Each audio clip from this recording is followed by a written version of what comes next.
Bueno, vamos a dar comienzo a este panel, un panelazo. Vamos a hablar sobre regulación de PCABs acá en Argentina. Conmigo tenemos a Josefina de Alzaga, Head of Legales de Velo. Tenemos a Celeste Pli de Bitso, Director of Compliance. A mi derecha tenemos a Alejandro Rodamel, Chief Legal Officer de Ripio. Y por último tenemos a Juan Pablo Friedenberg, Compliance y Public Affairs Director de Lemon.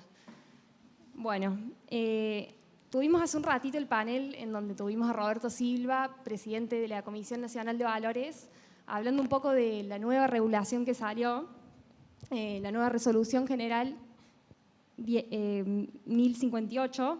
El año pasado, a fin de año, estuvo en consulta pública de octubre a diciembre, la Resolución General 1025, perdón, en la cual estuvieron participando del lado privado. Entonces, por ahí esta primera pregunta va dirigida a Alejandro.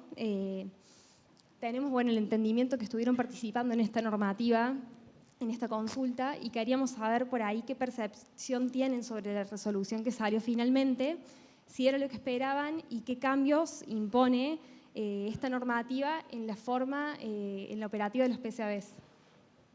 Bueno,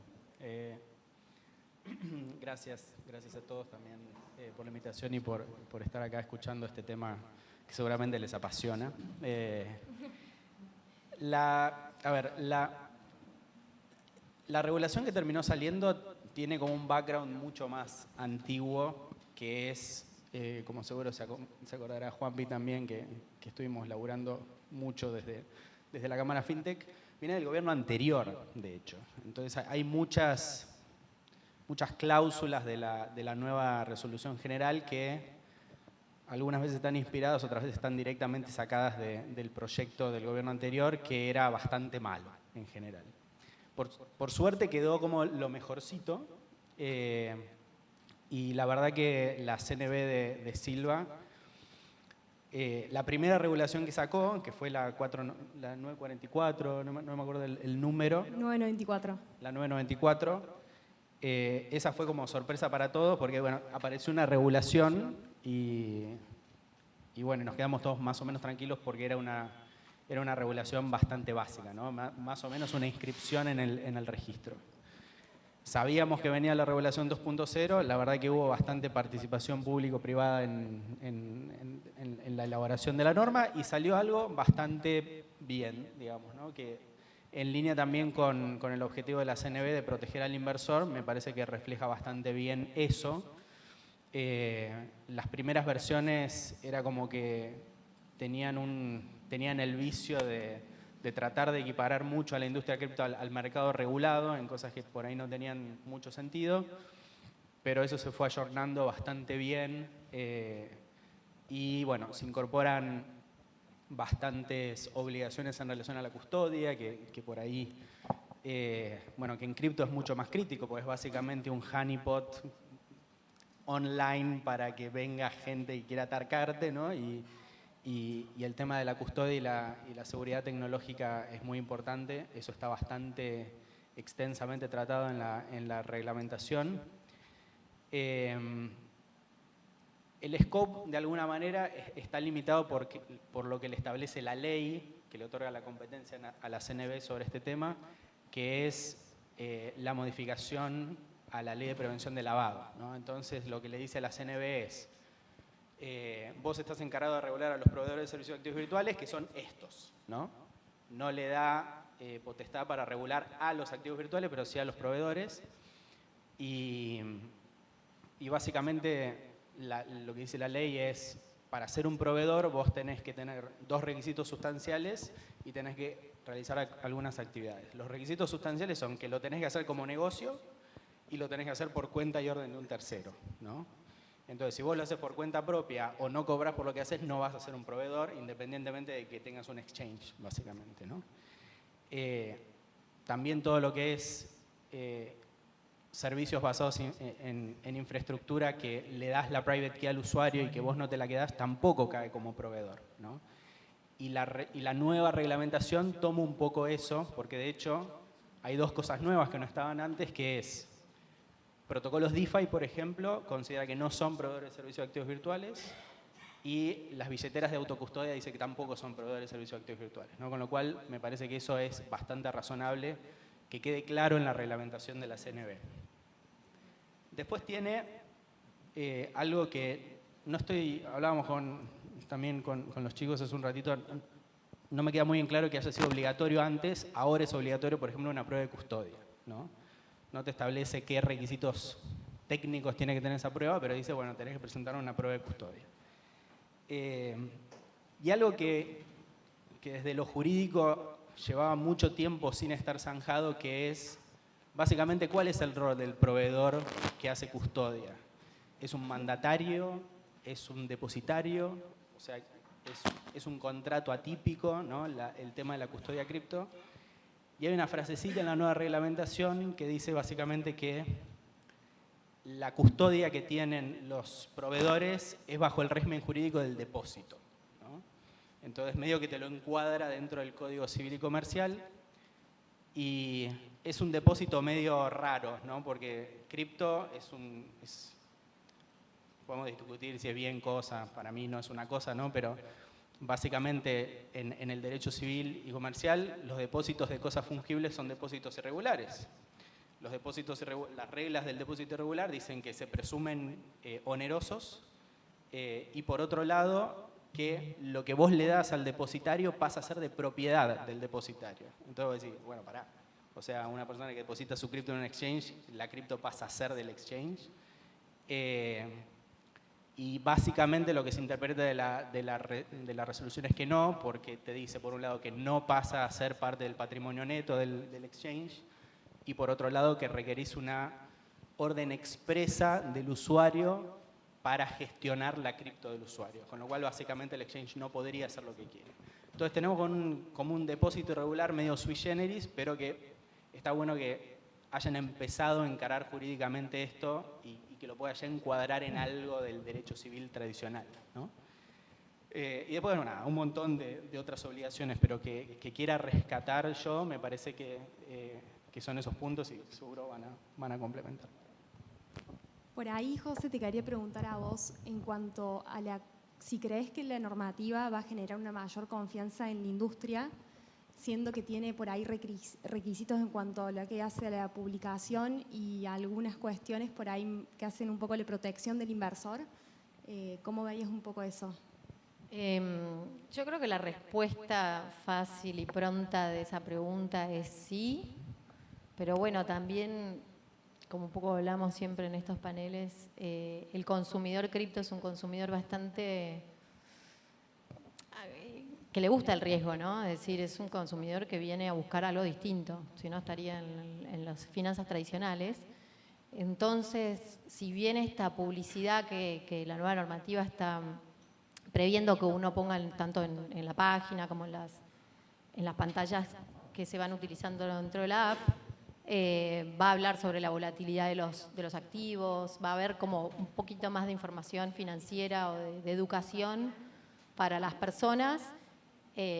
Sin duda creo que eso va a sumar, pero bueno, también de vuelta, pienso que el público al que se le habla muchas veces es un público que toma riesgo, entonces no sé cuánto le va a cambiar en la parte práctica, vamos a ver.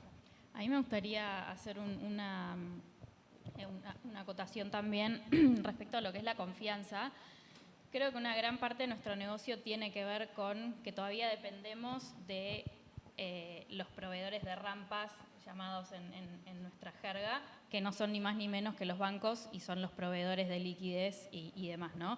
Creo que para que nosotros tengamos mejores servicios y podamos llegar a los volúmenes y a la cantidad de clientes que queremos llegar con cripto porque creemos en esta industria, es clave justamente que también no solo los usuarios y los clientes que ya creen en esta tecnología y en esta industria porque por eso la eligen, pero creo que también es clave que los partners empiecen a tener más confianza en nosotros y para eso es clave tener reglas claras de operación y de negocio. Entonces yo creo que en ese sentido, sin duda, tener una normativa clara en los países y hacia ese rumbo se está yendo en materia no solamente en Latinoamérica, sino globalmente, todos los países o la mayoría de los países están yendo hacia ecosistemas criptorregulados. Entonces creo que esta parte de la confianza para hacer un negocio sólido es clave.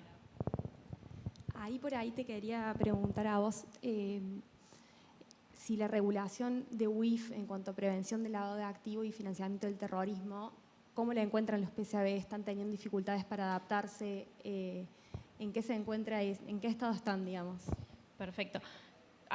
Por ahí voy a dividir la respuesta en dos, lo que es Bitso concretamente y lo que es la industria. Hoy por hoy el registro de PCAB en CNB tiene casi 140 personas físicas y jurídicas inscriptas, con lo cual tenemos empresas chicas, empresas grandes, exchange, tenemos unipersonales, o sea, es una gama de negocios muy distinta. Entonces, creo que en lo que respecta a empresas grandes como Bitso y muchos de los exchanges que están acá, nosotros ya veníamos cumpliendo gran parte de estas obligaciones por ser PCPs en la parte fiat de nuestra operación.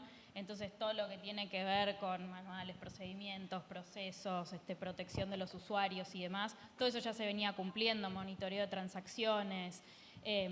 La gran parte de lo que es el andamiaje de compliance y de legales ya se venía haciendo en los exchanges grandes sobre todo, pero sí creo que hay una realidad en la industria que es estos pequeños o negocios más pequeños o que están empezando, y que sin duda la regulación de la UIF pone obligaciones, como por ejemplo la obligación de todo el monitoreo cripto que se hace a través de proveedores que son muy costosos, o todo lo que es el tema de reportería, reportes sistemáticos, donde el objetivo de la reportería es justamente entender ordenante y beneficiario y las contrapartes de las transacciones y toda esa información que si uno no implementa regla de viaje no lo tiene. Entonces, yo creo que los desafíos más grandes van a venir por ese lado en cuanto a los exchanges más chicos, pero sin duda la verdad es que nosotros desde Bitso tuvimos una gran colaboración con el regulador, creo que todos nosotros estuvimos sentados en la mesa de trabajo, trabajamos con la UIF, más allá digamos, de qué autoridades hubo de un lado o del otro, siempre creo que se nos dio el espacio para justamente que nos escuchen y que conozcan a la industria para poder sacar regulaciones que sean eficientes y que puedan ser aplicadas en el fondo. Sí, agrego que hay un capítulo pendiente en lo que es regulación UIF que tiene que ver con Travel Rule, y lo mencionó el director de supervisión de la UIF, que bueno, es uno de los capítulos de cumplimiento más costosos, o por las licencias o por las transferencias de información que deben hacerse, así que ahí hay un desafío que viene por delante y que, bueno, esperamos tener la misma participación en mesas de trabajo como para poder explicar las dificultades técnicas y operativas que tiene esa regulación. Hablando por ahí un poco de cuestiones pendientes, quería saber, Juan Pablo, qué opinabas del tema tributario y por ahí la diferencia que encontramos con otros actores de la industria fintech. Si querías por ahí contarnos un poco de eso. Bueno, sobre el tema tributario y cripto es como un tema difícil de encarar porque el poco análisis que hay es bastante reciente, pero en general hay dos puntos en común entre todos los que han analizado esta convivencia difícil entre cripto y la fiscalidad. Uno, lo difícil que es abordar el tema, y otro, los tres ámbitos en que se ve con claridad esta dificultad. El primero, por ahí no es de tanto interés en este panel, que es las dificultades en términos de administración tributaria. Las administraciones tributarias en todo el mundo están articulando, estableciendo, diseñando regímenes informativos y estableciendo nuevos sujetos que les provean información para algo que aparece como muy desafiante por las características propias de cripto, por la descentralización, etcétera. Pero hay dos aspectos más que tienen que ver con la técnica tributaria y con la política tributaria. Cómo se prevén en las normas tributarias o cómo se incorporan a los activos virtuales. Porque tuvieron un panel sobre sobre taxonomía. Es muy difícil establecer características en común y características distintivas. Entonces, desde la definición de las normas tributarias, desde los hechos imponibles, bueno, recién hablaba Ale también sobre si tiene características parecidas al dinero, a otros activos financieros, si no tienen características vinculadas a eso. Entonces hay dificultades muy notables desde ese lugar y desde la política tributaria, es decir, qué quiere el legislador a través de la legislación tributaria, si va a acompañar los objetivos de la regulación general, como por ejemplo esta regulación que intenta ahora la CNB, tiene objetivos explícitos: la protección del inversor, la integridad de los mercados, la prevención del lavado de dinero, están en la ley directamente. Entonces es importante que la política tributaria acompañe, o por lo menos que no se contraponga con esos objetivos, además de que no impida a otros que claramente están presentes en este tipo de finanzas, como es la inclusión financiera, como es la disminución de la brecha financiera, bueno,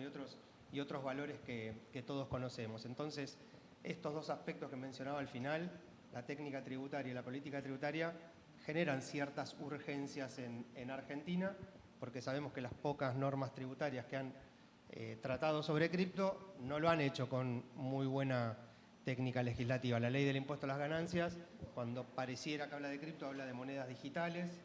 Cuando plantea cuál es la fuente de las ganancias, dice el lugar de la emisión de esos activos, de esas monedas digitales, como si fueran acciones o como si fueran obligaciones negociables, cuando el lugar de emisión muchas veces es muy difícil de establecer. Entonces, bueno, normas que tienen ya muchos años, que necesitan una revisión, una actualización y también una política tributaria que está desactualizada. En el impuesto sobre los débitos y créditos hay una cláusula que no hay respecto de ningún otro elemento de la economía. Dice que ningún beneficio de exención, y ahora agregó el Ministerio de Economía, ni de reducción de alícuota va a aplicar cuando los movimientos de fondos provengan o vayan a la adquisición de cripto. O sea, ni los cigarrillos, ni el alcohol, ni ningún otro elemento de los más nocivos que se les puedan ocurrir tienen alguna clausura de beneficios tributarios como solo tiene cripto. Y esto tiene razón en 2021, un momento en que el Fondo Monetario tenía ciertas cláusulas en los momentos en que renegociaba sus deudas con los países y tenía ciertas exigencias que, bueno, a alguien se le ocurrió que el desincentivo a la adopción podía venir por el lado del impuesto sobre los débitos y créditos. Eso claramente no sucedió en nuestro país, pero quedó este párrafo ahí en un decreto que esperemos que dentro de muy poco se revise, se corrija. Sí, o sea, hay una discriminación desde el punto de vista tributario feroz a la industria, ¿no? El tema del IDC es lapidario para todos los exchanges locales o extranjeros que operan acá. Y bueno, y después la equiparación de cripto parecería bastante lógica con el tratamiento fiscal en materia de ganancias con los títulos de crédito, ¿no? O sea, con los valores negociables, y sin embargo hoy tiene un tratamiento mucho menos beneficioso, ¿no? Sí, hay un dato interesante. En las últimas semanas en Colombia tomó Estado Legislativo un proyecto de ley, también establece un registro parecido al que entró en vigencia ahora en nuestro país, pero también tiene cláusulas tributarias y una de ellas me parece que es interesante porque elimina una de las distorsiones también más notables que hay, que es lo que plantea es que las crypto-stables van a tener el mismo tratamiento tributario que el activo subyacente, es decir, neutraliza cuál es la tecnología involucrada en la circulación de ese activo. Bueno, nada, es una primera norma súper interesante para eliminar otra distorsión que tenemos en nuestro país, que es que si hay un dólar en una cuenta bancaria, tiene un tratamiento muy distinto y mucho más beneficioso que quien tiene un stable en un exchange, aun cuando el caso de uso sea el mismo, ¿no? Justamente en el panel anterior venían planteando acerca de la importancia de cuando estamos hablando de criptoactivos y taxonomía, pensar en la neutralidad tecnológica y en el subyacente. Así que me parece muy interesante el proyecto de Colombia. Y por ahí, pasando un poco de tema, volviendo a uno de los paneles anteriores también, Roberto Silva nos adelantó que está por salir un nuevo régimen de tokenización de valores negociables, escriturales o cartulares. Quería por ahí ver si se animan a contarnos cómo se imaginan que va a estar el rol del proveedor de servicios de activos virtuales en este nuevo régimen y qué opinan del mismo por ahí. A ver quién. Medio futurología, ¿no? Pero Afilada. bueno, el tema de real world assets es como desde la industria venimos empujándolo un montón. Honestamente no sé hasta qué punto la CNB se va a poder abrir el juego a los exchanges y a las wallets locales cuando hay toda una infraestructura bastante anquilosada en el sector del mercado de capitales, caja de valores, las ALICs, etcétera, que bueno, en algunos casos se justifica, en otros casos no. Hay muchas cosas tecnológicas de nuestra industria que la industria tradicional no soportaría y que tienen mucho que ver con la seguridad, ¿no? de la custodia de los activos. Por esto que les digo que son activos líquidos que están en Internet, básicamente. No es lo mismo que, bueno, chorear un balance de una cuenta, pero los dólares están en otro lado, ¿no? Esto está literalmente online y se mueve para todos lados. Entonces eso es algo que habría que ver con mucho cuidado. Cualquier iniciativa que, digamos, que tienda a abrir el juego a la industria y que traiga un poco de claridad en materia de securities o security tokens está buena. Los rumores hablan de un régimen de representación digital de valores negociables tradicionales, que por ahí, no sé, uno se pone a pensar y, ok, la representación digital va a tradear 24/7, pero el valor negociable tradicional va a estar tipo en caja de valores. ¿Qué va a pasar con ese arbitraje, viste, de precio?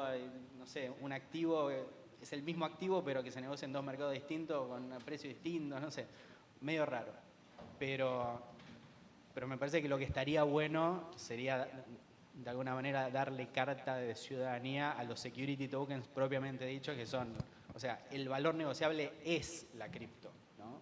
Y la cripto Emitido representa directamente en la red, no estar hablando de un gemelo digital, que es por ahí lo que se está planteando, ¿no? Exacto, y una cosita antes de dar el micrófono, en el artículo 37 de la reglamentación de ahora, que salió hace poquito, dice que en ningún caso los proveedores van a poder ofrecer activos virtuales que sean valores negociables, ¿no? Con lo cual ahí te está diciendo, puede haber activos virtuales que sean valores negociables. Y después dice, a menos que hayan tenido autorización expresa, los valores negociables digitales, de la CNB. Con lo cual ahí ya te está metiendo que por ahí en el futuro, o sea, ya te lo está diciendo la reglamentación, ¿no? Pero valores negociables, digo, activos virtuales que son valores negociables y por otro lado que los proveedores los van a poder ofrecer, ¿no? No, fuera de las dificultades que las marcaba bien Ale, creo que después es interesante, me parece, la capilaridad que van a tener este tipo de productos, del mismo modo que en todo el ámbito fintech el dinero pudo circular mucho más, con mucha más capilaridad a través de los proveedores de servicio de pago. Me parece que, bueno, podemos pensar en un esquema similar para lo que son esos mercados. Puede ser interesante para las empresas abrir un poco más los mercados a otros inversores, otros segmentos. Así que desde ese lado me parece que es interesante, más allá de los desafíos regulatorios que marcaba Alejandro. Por mi parte, solo agregar que creo que es súper positivo que los reguladores empiecen como a coquetear con estos temas que son, o sea, como de finanzas 3.0, digamos, como súper de mucha tecnología y de mucha innovación. El riesgo de esto que veo es que si se sale como a regular sin entender realmente el mercado, la tecnología, el riesgo es que terminen saliendo regulaciones que de repente maten la innovación, eso por un lado. Y por otro, y esto es como una pregunta que dejo abierta, es ¿los reguladores hoy están preparados para asumir la supervisión o la regulación de ese tipo de productos? O sea, ¿estamos preparados como Estado, como gobierno para tomar esa responsabilidad? Sí, en línea iba a decir un poco la primera parte que decía Celeste. No hay que caer en la trampa, ¿no?, de querer salir a legislar y querer salir a meter, o sea, o proponer o implementar reglas que no te aplican, ¿no? Porque es como que te dejan en un brete tanto a uno como PSAB o a uno como entidad regulada como al consumidor, ¿no? El mismo no sabe con qué reglas están jugando. Entonces, está buenísimo estar hablando de eso, pero me parece que no hay que creer que, bueno, ¿no? El Frankenstein, le metemos esto acá, esto le vamos a aplicar. Nos pasa mucho con regulación en las que decís, esto están pensando que no somos como una LIC, ¿no? Entonces terminamos cumpliendo reglas que ni se nos aplican o que son difíciles y que hacen que después el negocio termine siendo no solo difícil para operar comercialmente, sino que después para trasladarle todas las normativas al consumidor. Bueno, por ahí para ir cerrando, los quería por ahí invitar a cada uno que se tomen unos minutos para contarnos, fue un año, el año pasado, de muchísimas regulaciones, muchos cambios. ¿Cuáles son las dificultades que encontraron, si las solucionaron o no, y qué esperan por ahí para este año que viene ahora, qué tipo de regulaciones, qué esperan que pase, y la repercusión por ahí en el mercado y en la industria Web3? Bueno, creo que se vienen momentos como interesantes, ¿no? No voy a decir otra palabra, interesante voy a decir. Con interacción, mucha interacción con el regulador. Está buenísimo eso, me parece que esas conversaciones son muy ricas, sobre todo lo que acabamos de decir, ¿no? Se tienen que dar porque uno tiene que salir a decir, bueno, de esta manera es como muy raro, ¿no? Vos le decís cómo operás y después ahí viene la otra pata de quien está detrás del banco. Y un poco también otra cosa que decía Celeste y los chicos es, nosotros yo creo que venimos hace mucho tiempo ya, en cierto modo, regulados por nuestros propios proveedores. O sea, ellos mismos te piden y te empiezan a pedir documentación que vos la tenés que producir y vos por ahí decís, no estoy obligado a hacer esto. Sin embargo, la misma industria te exige que vos tengas manuales, que empieces a tener proof of funds, un montón de transparencia y de seguridad para con los proveedores para que después te den servicios. Entonces, no es algo desconocido, no es una dinámica que nosotros, bueno, salió esto y no sabemos para dónde disparar. Estamos ya trabajando y creo que hablo por los cuatro, somos serios en lo que hacemos. De mi lado, a ver, del año pasado se me ocurren un montón de cosas para hablar, pero quizás también como mirando al futuro, ¿no? Hacia dónde va la industria, qué es lo que estoy viendo. Creo que en cuanto a la pata más de regulación, como decía antes, estamos a nivel global yendo hacia un camino regulado, eso está clarísimo. Creo que el equilibrio que vamos a tener que empezar a trabajar de los exchanges es, tenemos una regulación local en cada una de las jurisdicciones que se opere, pero prestamos servicios globales en el fondo. Entonces, creo que ese es uno de los grandes desafíos, creo que es lo que se viene en cuanto a producto de los exchanges. Estamos viendo mucho flujos globales con empresas, entonces creo que eso tiene toda una nueva gama de desafíos, todo lo que es pagos internacionales y procesamiento de pagos internacionales en la intención, y ojalá lo logremos, de reemplazar todo lo que es el sistema SWIFT, que ya está, que es una cosa espantosa, que a nivel usuario y consumidor es justamente, creo que una de las cosas por las que luchamos de erradicar, pero creo que se vienen grandes desafíos en este sentido, ¿no? De equilibrar un poco las regulaciones locales con las operaciones globales y en el fondo y en el medio de todo eso tratando de proteger a nuestros clientes, ¿no? Así que creo que se viene un año con muchos desafíos y muy divertido, sin dudas. Bueno, en cuanto a desafíos de la regulación, me parece que es, creo yo, el gran desafío que sigan apareciendo empresas como las nuestras, que ya tienen varios años, que ya tienen una trayectoria, que esto no impida que aparezcan nuevas startups que con creatividad y con buenos productos puedan instalarse en el mercado, que los costos regulatorios no sean imposibles de cumplir. Me parece que eso es súper importante. Hay algunas cláusulas en la resolución, pero es algo que me parece que todos tenemos que estar atentos para que Argentina siga siendo este motor de innovación. Por ahí en lo que tienen que ver las empresas con más años y con más posición en el mercado, me parece que estamos todos en algún punto en proceso de expansión. Me parece que hay un esfuerzo interesante para hacer a nivel regional, por lo menos, en términos de armonización en las regulaciones, para que no sean distintos o no tan distintos los procesos de registro, de licencia. hablaban de zona económica, no es una zona económica hacia adentro, pero zonas económicas hacia afuera, donde pudieras tener algún tipo de pasaporte, bueno, no sé, cosas así me parece que pueden ser. Es interesante, se está evaluando mucho en Europa el término de sandbox internacional o interregional, y por ahí apunta un poco a eso, a romper las barreras que tenemos en los países y que claramente Web3 supera ampliamente, supera toda barrera. Que operativamente las barreras están rotas porque no existen, porque en un segundo podés llegar a cualquier país. 100%. Sí, ¿no? ¿Y el Mercosur dónde está a todo esto, no? Sí, me hago eco de todo lo que dijeron, en especial lo que decía Cele y Juanpi. Cele con esto de se acabó la época en que un exchange podía ser global netamente. Hoy va a tener que tener una entidad local, cumpliendo con una regulación local, que son de lo más variadas, ¿no? Cada una con lo que le pinta a su regulador. Gran parte de eso es una bajada del Gafi, con lo cual tampoco hay mucho que hacer, ¿no? Es este organismo internacional que hace recomendaciones a los estados sobre temas de prevención de lavado.